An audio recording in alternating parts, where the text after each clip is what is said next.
नमो अरिहन्ताणं नमो सिद्धाणं नमो आयर्याणं नमो उवज्जायाणं नमो लोये सर्वसाहुनं।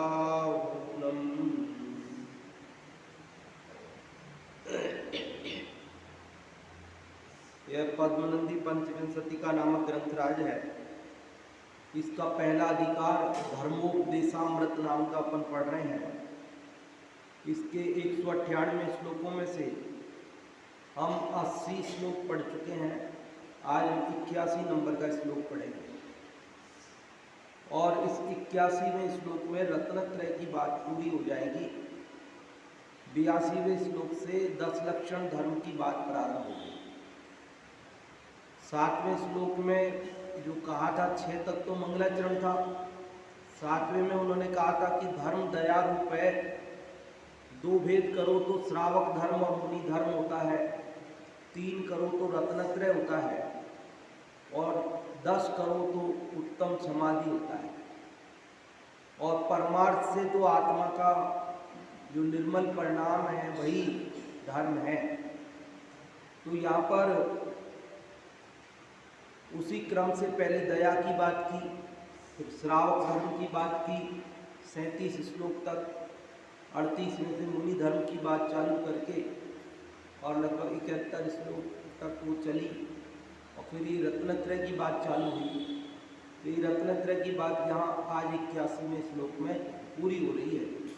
देखिए पढ़ते हैं अपन। इसमें निश्चय सम्यक दर्शन ज्ञान चारित्र का स्वरूप बताया जा रहा है। इसमें दृष्टि निर्णीतिरात्मा वय विशद महस्यत्र बोध प्रबोध शुद्धं चारित्रमत्र स्थितिरिति युगपत् बन्धवेध्वंसकारी बाह्यं बाह्यार्थमेव तृतीयमपि परं स्याच्छुभो वा शुभो वा बंधा संसारमेवं श्रुति निपुण धिया साधवस्तं वदन्ति। दृष्टि, दृष्टि मतलब सम्यक दर्शन। दृष्टि मतलब सम्यक दर्शन किसको कहते हैं वो बता रहे हैं कि निर्णीति, निर्णय का नाम सम्यक दर्शन है। दृष्टि निर्णीति, दृष्टि मतलब सम्यक दर्शन। सम्यक दर्शन किसका नाम है? निर्णीति, निर्णय का नाम। निर्णय कर लिया ना कि हाँ यही मैं हूं, ऐसे निर्णय कर लेने का नाम क्या है? श्रद्धान कर लेने का नाम, विश्वास कर लेने का नाम क्या है? सम्यक दर्शन है। दृष्टि, दृष्टि मतलब सम्यक दर्शन। सम्यक दर्शन किसका नाम है? निर्णीति, निर्णय का नाम। किसके निर्णय का नाम? कि हमने निर्णय कर लिया कि ये मोबाइल मेरा है, इसका नाम सम्यक दर्शन है। तो बोले नहीं, आत्मा वय विशद मह। किसका निर्णय? कहते आत्मा वय विशद महस। आत्मा वय मतलब नाम, आत्मा नाम का जो विशद मतलब निर्मल, मह, मह कल आया था, मह मतलब ज्योति।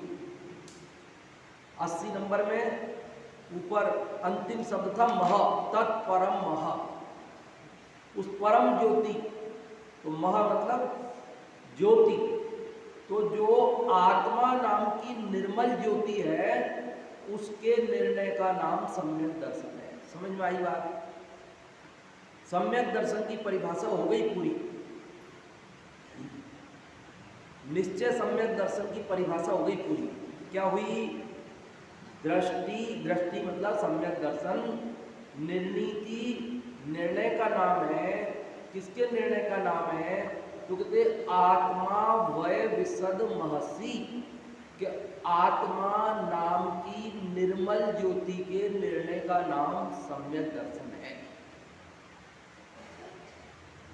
अवय मतलब अपन पुकारते हैं ना जिस नाम से जिसको, तो अभय मतलब नाम, आत्मा वय, आत्मा नाम की, विशद मतलब निर्मल, महसी ज्योति में जो निर्णय किया, उसका निर्णय किया कि ये मैं हूँ, ये मैं आत्मा हूँ, ऐसा निर्णय किया, उसका नाम सम्यक दर्शन। और अत्र बोधा प्रबोध, अत्र मतलब यहीं पर इसी का ही, बोध मतलब ज्ञान करना, वो प्रबोध है, वो सम्यक ज्ञान है।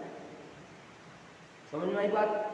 अत्र मतलब यहाँ मतलब जिसका निर्णय किया उसी का बोध करना, उसी का जानना, वो प्रबोध है, वो सम्यक ज्ञान है। सम्यक ज्ञान की परिभाषा भी आ गई एक ही लाइन में, एक ही लाइन में सम्यक दर्शन और सम्यक ज्ञान दोनों की बात आ गई। मैं बहुत धीरे धीरे चल रहा हूँ, समझ में तो आ रही कि इसलिए धीरे चल रहा हूँ ताकि समझ में आ जाए। दृष्टि मतलब बोलिए सब लोग, दृष्टि मतलब सम्यक दर्शन।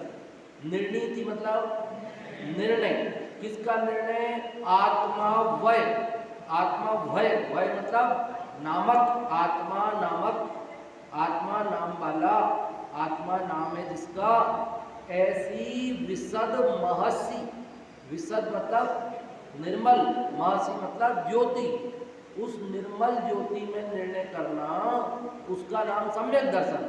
और अत्र बोध प्रबोध, इसी आत्मा नाम की निर्मल ज्योति का ज्ञान करना सम्यक ज्ञान है। अब चारित्र बचा, तो चारित्र बता रहे, शुद्धम चारित्रमत्र स्थिति, क्या करे? शुद्धम चारित्रम अत्र स्थिति, अत्र मतलब इसी में, किसमें? आत्मा नाम की निर्मल ज्योति में स्थिति, स्थिति मतलब स्थिर हो जाना, उसमें टिक जाना, उसमें लीन हो जाना, निरंतर उसे ही जानते रहना, उसे छोड़कर फिर अन्य को जानने नहीं जाना, इसी का नाम शुद्धम चारित्रम, इसी का नाम शुद्ध चारित्र है।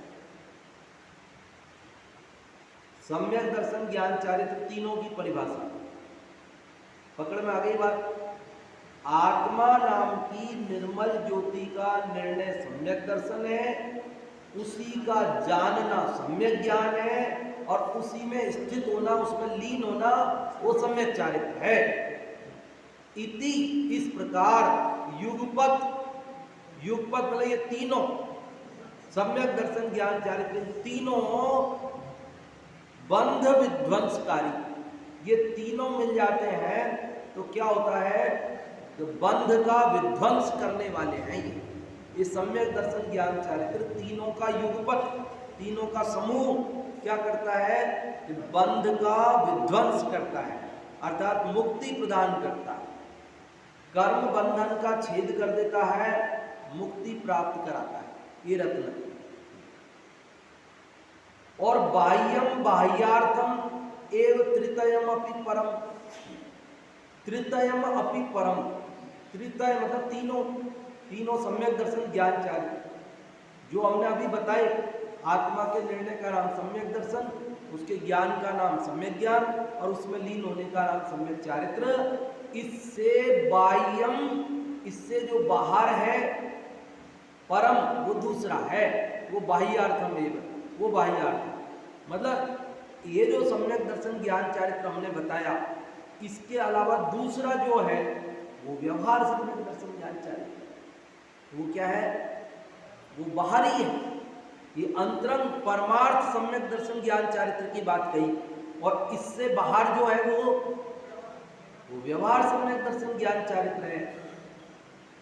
स्यात् शुभो वा शुभो वा, चाहे वो शुभ हो चाहे अशुभ हो, क्योंकि व्यवहार में ऐसे शुभ अशुभ भाव बनते हैं बाहर में, लेकिन वे शुभ अशुभ भाव बंध,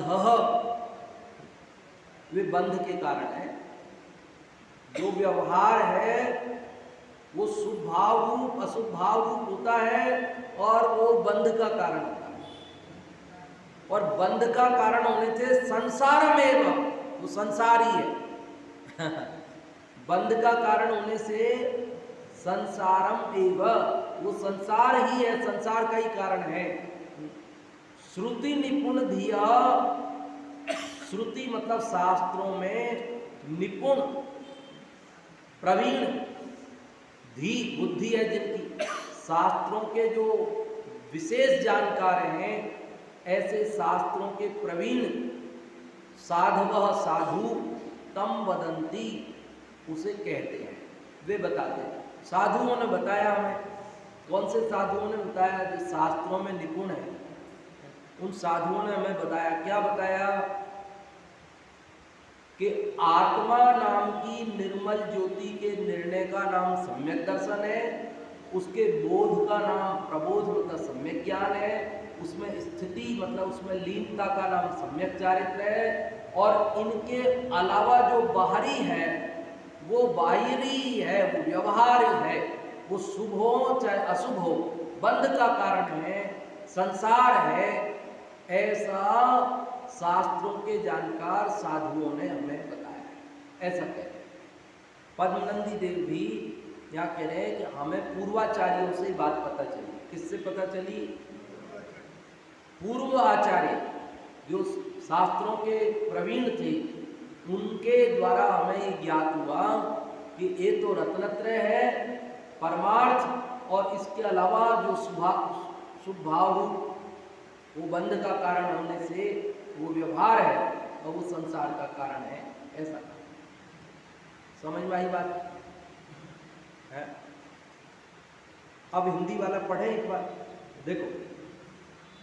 आत्म तेज रुचि सम्यक दर्शन, उसे जानना सम्यक ज्ञान, आत्मलीनता सम्यक चारित्र, नष्ट करे कर्मों का बंध, रत्नत्रय से भिन्न सभी हैं, भाव शुभाशुभ उससे बाई, बंध चतुर्गति के कारण ये, कहें साधु श्रुत वेद्य महान। आत्म तेज रुचि सम्यक दर्शन, आत्म तेज, आत्म ज्योति के रुचि, श्रद्धा, निर्णय, विश्वास, उसका नाम क्या है? उसे जानना सम्यक ज्ञान। उसे किसे? आत्म तेज, आत्म ज्योति, उसका जानना सम्यक ज्ञान है। आत्मलीनता सम्यक चारित्र, आत्मा में लीन होने का नाम सम्यक चारित्र है। भाव नष्ट करें कर्मों का वन, ये तीनों कर्म बंधन को नष्ट करते हैं, मुक्ति प्रदान करते हैं। रत्नत्रय से भिन्न सभी हैं, भाव शुभाशुभ उससे बाई, और इस रत्नत्रय से भिन्न जो भी है भाव, वे सब शुभाशुभ भाव, बाहरी भाव हैं, वो भिन्न है मेरे से। बंध चतुर्गति के कारण, वे चार गति के कर्म बंधन के परिभ्रमण के कारण है। कहें साधु श्रुत विज्ञ महान, जो श्रुत विज्ञ, शास्त्रों में विशेष जानकार, ऐसे महान साधुगण कहते हैं। समझ में आ रही बात? पकड़ में आ रही बात? किसकी बात चल रही है? सम्यक दर्शन ज्ञान चारित्र की। सम्यक दर्शन ज्ञान चारित्र, सम्यक दर्शन किसे कहा? आत्मा के निर्णय का नाम, और सम्यक ज्ञान आत्मा के जानने का नाम, और सम्यक चारित्र आत्मा में लीन होने का नाम, वो सम्यक चारित्र। और ये रत्नत्रय से बाहरी जो शुभाशुभ भाव होते हैं, ये तो बंध के कारण है, संसार के कारण है। ऐसा पद्मनंदी देव कहते हैं, मैं मेरे घर से नहीं कह रहा आपको, ये बात भी पूर्वाचार्यों से चली आई है, ये मैं कह रहा हूँ। क्योंकि 1000 साल पहले उन्होंने ये लिखा, उससे पहले 2000 साल पहले तो ग्रंथ लिखना भी प्रारंभ हो गए थे, और उससे भी पहले मौखिक परंपरा से चलता था। इसलिए वो बात तो चली आती है। वो कह रहे परंपरा से हमने ये बात सुनी है और वो बात हम बता। देखो अर्थ पढ़ते हैं। आत्मा रूपी निर्मल तेज में निश्चय करना मतलब विश्वास करना, ये तो निश्चय सम्यक दर्शन है। समझ में आ गई बात? एक लाइन बस पढ़ो, केवल एक लाइन। आत्मा रूपी निर्मल तेज में निश्चय करना मतलब विश्वास करना, वो निश्चय सम्यक दर्शन है। और उसी तेज का मतलब आत्मा रूपी निर्मल तेज, तेज मतलब ज्योति। ज्ञान को जैसे ज्योति प्रकाशक होती है, ऐसे ही ज्ञान भी प्रकाशक होता है। आत्मा है तो अनंत गुण वाला, लेकिन ज्ञान को मुख्य करते हैं क्योंकि उसके द्वारा वो सहजपने पहचानने में आता है। इसलिए उसी तेज का जानपना निश्चय सम्यक ज्ञान है तथा सम्यक दर्शन सम्यक ज्ञान के साथ स्वरूप में स्थिर रहना सम्यक चारित्र है। इन तीनों की एकता कर्मबंध का नाश करने वाली है। इस निश्चय रत्नत्रय से जो बाह्य है सो बाह्य ही है। इस रत्नत्रय के बाहर में जो भी भाव है वो सब वो बाहरी भाव है। वो भाव चाहे शुभ हो और चाहे अशुभ हो, बंध के कारण है, बंध का ही कारण है। क्या है वो? शुभ भाव हो क्या अशुभ भाव हो, वो सब भाव क्या है? शुभ भाव होंगे तो पुण्य बंध के कारण और अशुभ भाव होंगे तो पाप बंध के कारण, लेकिन दोनों ही बंध के कारण है। शुभ भाव से कहीं निर्जरा नहीं होती, शुभ भाव से कहीं मोक्ष नहीं होता, शुभ भाव से भी बंधन ही होता है।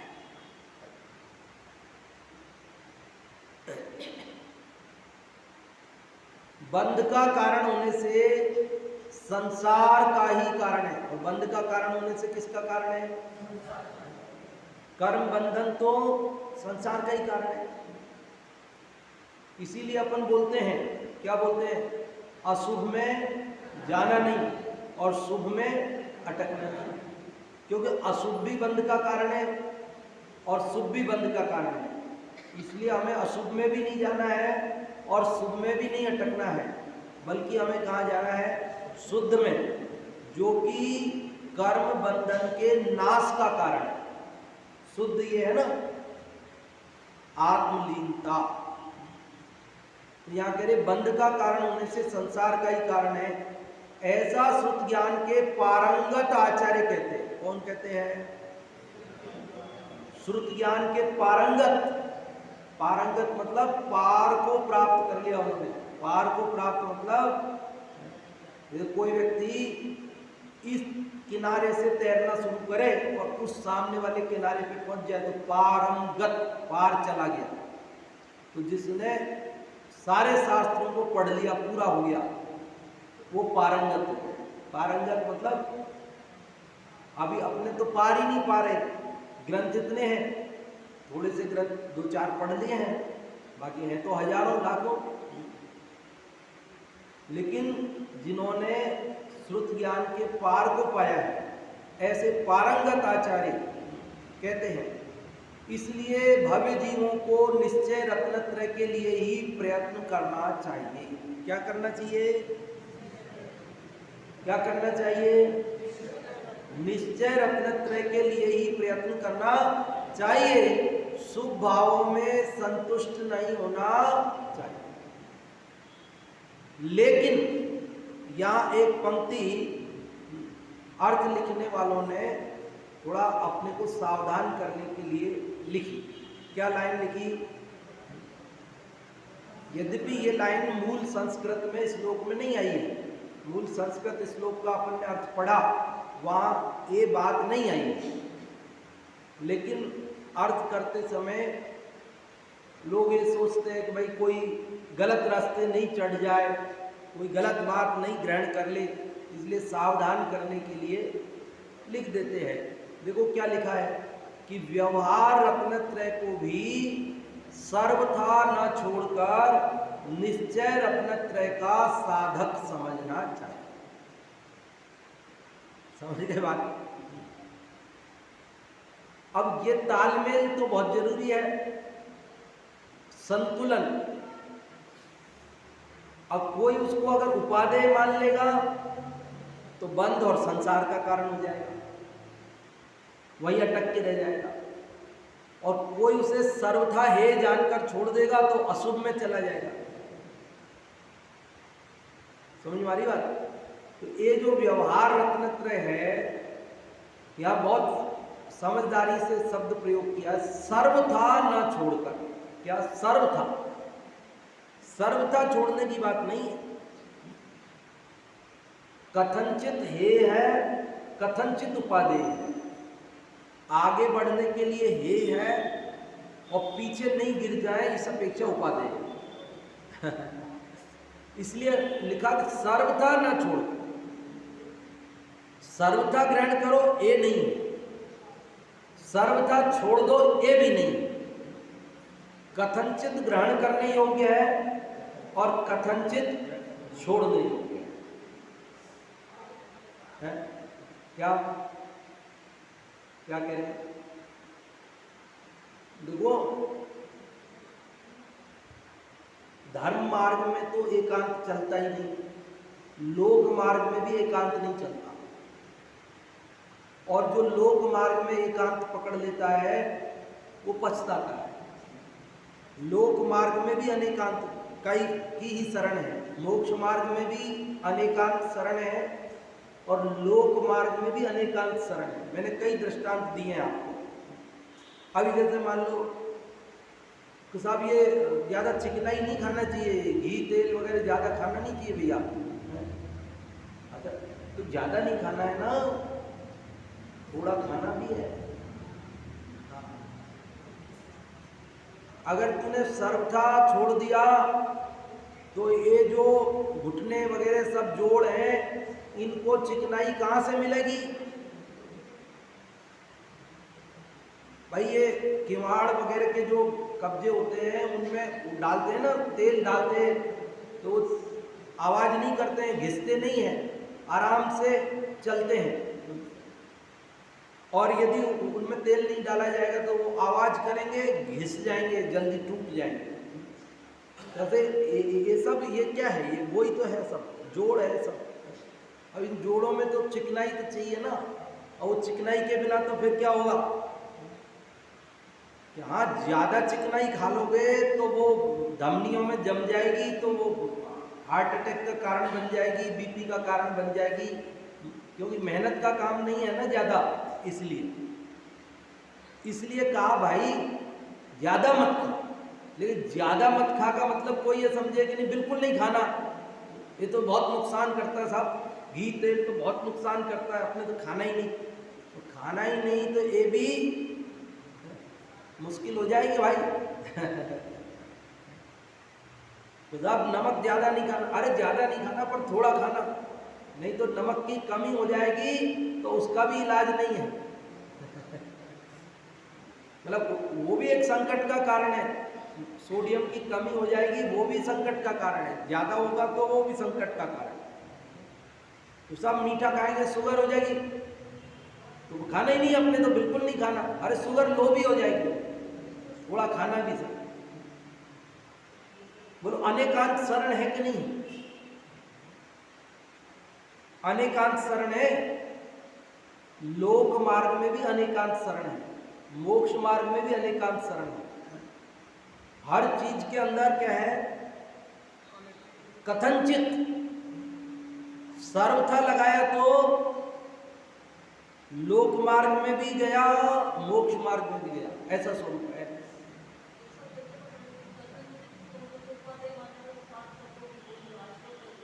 क्या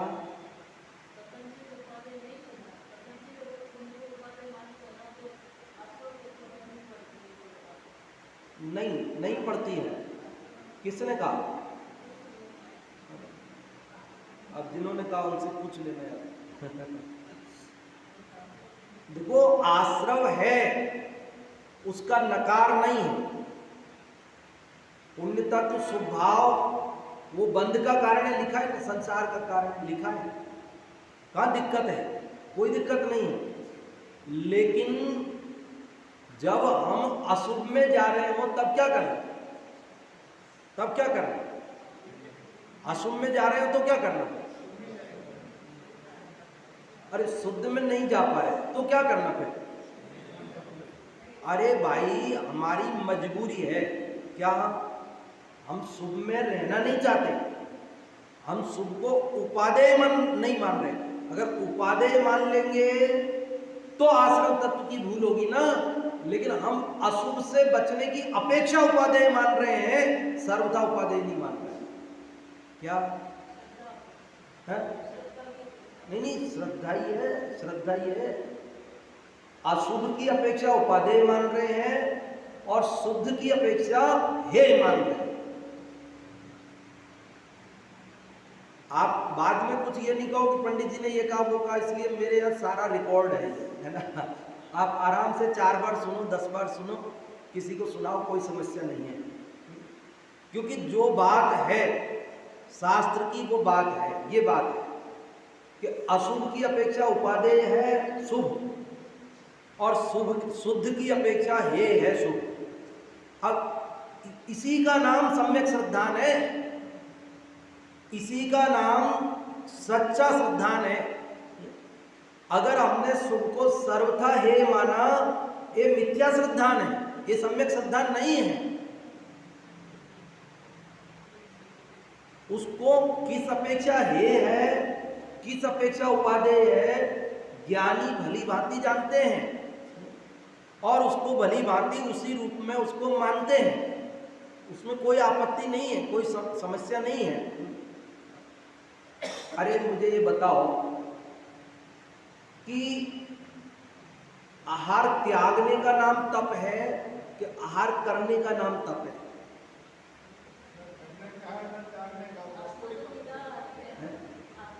अरे मुनिराज आहार लेवे ये उनका तप है कि आहार छोड़ दें ये तप है उनका? क्या है तप? क्या है? अच्छा ये बताओ, चलो तप में आप बोले गए, सीधी बात करते, ये बताओ मुनिराज को आहार लेना चाहिए कि नहीं लेना चाहिए?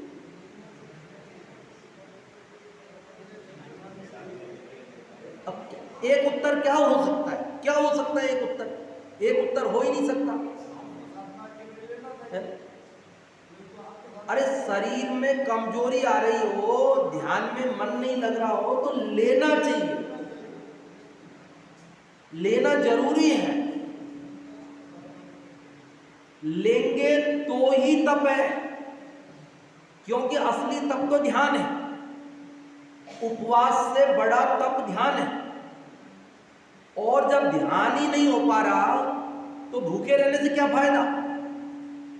वो अनशन तो ध्यान के लिए है, और ध्यान नहीं हो रहा तो वो अनशन किस काम का?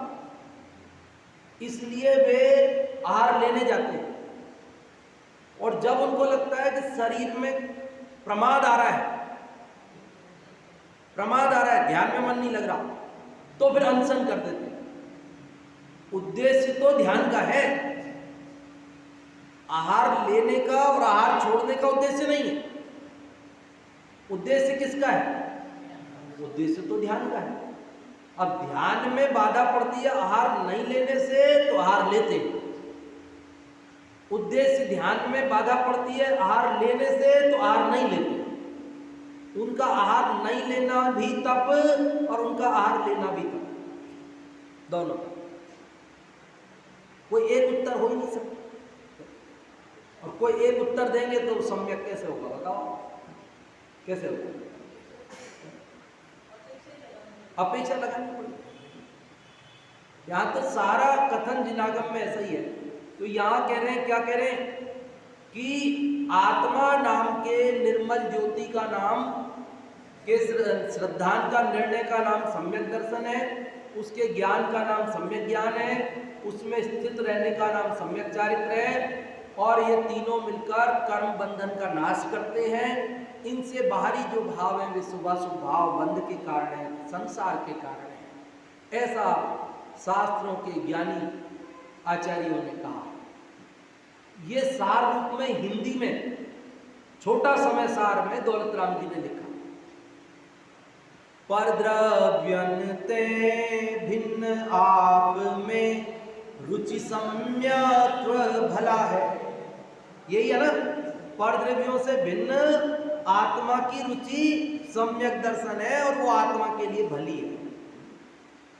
आप रूप को जान पनो सो सम्यक ज्ञान कला है। और अपने आत्मा के स्वरूप का जानना सम्यक ज्ञान है और ये एक कला है। जीवन में ये कला नहीं सीखी तो कारण मनुष्य जन्म पाया हुआ भी नहीं पाए के समान।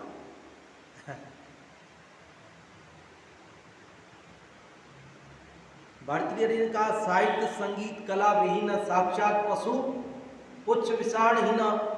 जिसको साहित्य संगीत कला नहीं आती है वो मनुष्य होते हुए भी पशु के समान है। बस इतना सा अंतर है कि उसके सींग और पूंछ होती है और इसके सींग और पूंछ नहीं है। बाकी उसमें इसमें कोई अंतर नहीं। और वो कह रहे हैं कि ये तो बढ़िया ही है कि ये मनुष्य जो है घास नहीं खाता है, नहीं तो वो बेचारे पशुओं को घास भी नहीं मिलती खाने। क्योंकि जो ये खाता है वो तो उनको नहीं मिलता। ये अनाज खाता है तो ये तो उनको खाने देता नहीं, घास खाता नहीं तो उनको खाने देता है। ये ऐसा पशु है कि ये घास नहीं खाता। ये बढ़िया है, कम से कम उन पशुओं के लिए घास सुरक्षित है, आरक्षित है, रिजर्व है उनके लिए। यहाँ आचार्य पद्मनंदी देव ने अभी 2-3 श्लोक पहले ही तो कहा था। कौन से श्लोक में कहा था? देखो ये 77 में, 77 की अंतिम लाइन, भवती मनुज जन्म प्राप्तम अप्राप्तम एवं। जिसने सम्यक दर्शन नहीं पाया उसने तो मनुष्य जन्म पाया नहीं पाया के बराबर है। मतलब वो मनुष्य पशु के समान, वही बात हो। मनुष्य पशु के समान है, ये बात भी जमती नहीं है। क्योंकि पशु तो सम्यक दर्शन ले लेता है, पशु तो 5वां गुण स्थान भी ले देता है। असंख्याते तिर्यंत सम्यक दृष्टि है, 5वां गुण स्थान बढ़ती है। स्वयंभू रमण समुद्र में अनेक मछलियां सम्यक दृष्टि है, 5वां गुण स्थान बढ़ती हैं। तो मनुष्य को पशु कहने के लिए तो आपत्ति की है कवियों ने। शायद मैथिली शरण गुप्त का है, उन्होंने हिंदी में कविता लिखी। उन्होंने कहा कि मैं मनुष्य को सुरत्व की जननी भी कह सकता हूं, पर मनुष्य को पशु कहना ये कभी नहीं सह सकता हूं। उन्होंने ये कहा तुम मनुष्य को देवता कह दो, मुझे कोई आपत्ति नहीं। वो कह रहे मनुष्य को तुम देवता कहो, मुझे कोई आपत्ति नहीं है, लेकिन तुम मनुष्य को अगर पशु कहोगे तो ये मुझे स्वीकार नहीं है। बोले क्यों, क्या आपत्ति है? तो बोले पशु कभी भी अपने नैसर्गिक नियमों का उल्लंघन नहीं करते। जो प्राकृतिक नियम है ना, जो शाकाहारी है, गाय है, भूखी मर जाएगी पर मांस नहीं खाएगी। शेर है, भूखा मर जाएगा पर घास नहीं खाएगा। उसका जो प्राकृतिक नियम है ना, उसका उल्लंघन नहीं करता।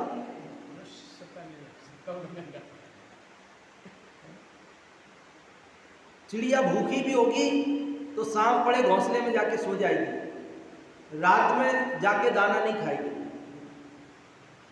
वो अपने नीति नियमों का उल्लंघन नहीं करते। और एक मनुष्य, इसका कोई नियम नहीं है, ये सब नियमों का उल्लंघन करता है। ये इसके दांत और आंख सब शाकाहारी के जैसे बने हैं। इसकी प्रकृति शाकाहारी है, लेकिन मांस भी खा जाता है। मनुष्य के लिए भी रात्रि विश्राम के लिए बनी है और दिन काम करने और भोजन करने आदि के लिए बना है। लेकिन ये रात्रि में भी दौड़ता है, रात्रि में भी खाता है और दिन में भी सो जाता है। हाँ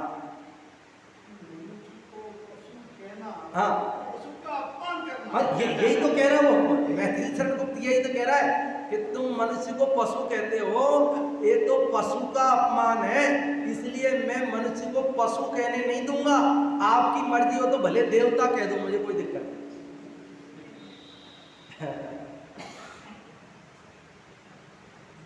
तो यहां कह रहे भैया, ये मनुष्य जन्म पाया है ना, ये किसके लिए? ये रत्नत्रय की पूर्णता के लिए। और रत्नत्रय की पूर्णता नहीं हुई तो शुरुआत सम्यक दर्शन से तो हो, और वो भी नहीं हुई तो फिर किस काम का? फिर तो पाया हुआ नहीं पाए के बराबर है। आप रूप में लीन रहे फिर सम्यक चारित सोई, और अपने स्वरूप में लीन रहता है, स्थिर रहता है, यही सम्यक चारित।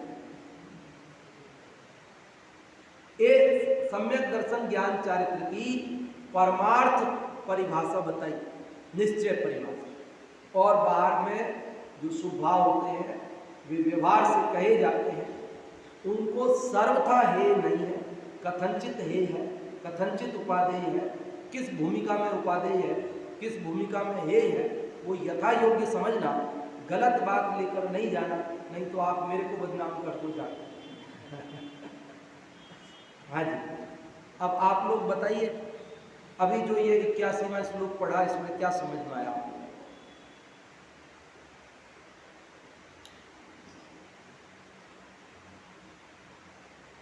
आत्मा में रहने का नाम सम्यक दर्शन है, और आत्मा में जानना ज्ञान है, और आत्मा में स्थिर होना चारित्र है, और इन तीनों का युगपत कर्म बंध के नाश का कारण है।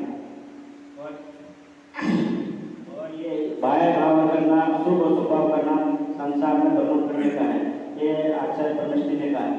बहुत बढ़िया, कन्हैयालाल जी साहब ने बताया, बहुत बढ़िया। और भी कोई बताना चाहते हैं?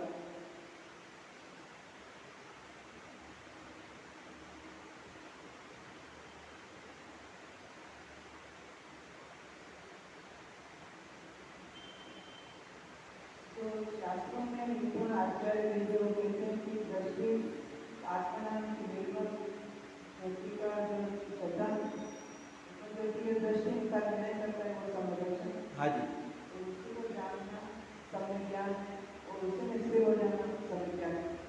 इन तीनों की एकता है, पंथ का नाश करना, बहुत मुक्ति को प्राप्त करना। इससे जो बाह्य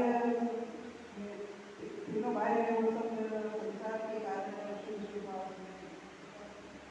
और संसार के कारण है। बहुत बढ़िया राजकुमारी जी, आपने बताया। और कोई?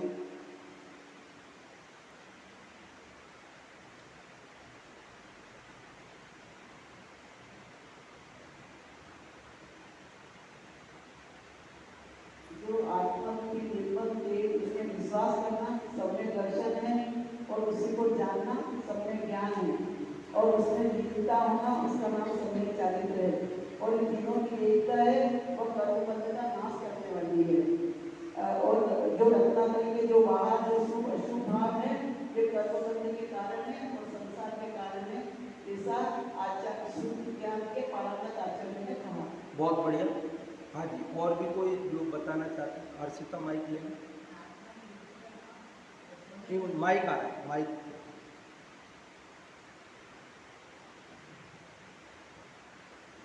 अपने आत्मा में रुचि करना और सम्यक दर्शन है, और आत्म स्वरूप को जानना वो सम्यक ज्ञान है, और उसमें लीन हो जाना सम्यक चारित्र है। इन तीनों की एकता है मोक्ष मार्ग है, और इसके बाहर सब शुभ अशुभ बंधन के कारण है, इसलिए इनको छोड़ना। हाँ जी, बहुत अच्छा। और कोई तुम लोगों को बताना, संस्कृत से किसी को बताओ।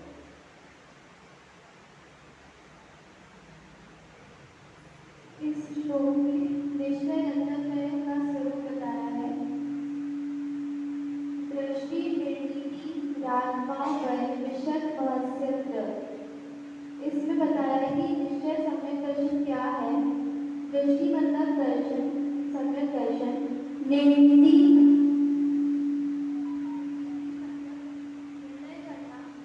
आत्मा वय, आत्मा नाम की वस्तु का विशद महस्यत्र, जो कि स्पर्श ज्योति के स्पष्ट ज्योति रूप जो आत्मा नाम की वस्तु है उसका निर्णय करना वह सम्यक दर्शन है।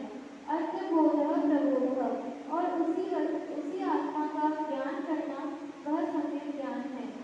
शुद्धम चारित्र मतलब स्थिति और उसी में स्थिति करना ही होना वह शुद्ध चारित्र है, सम्यक चारित्र है।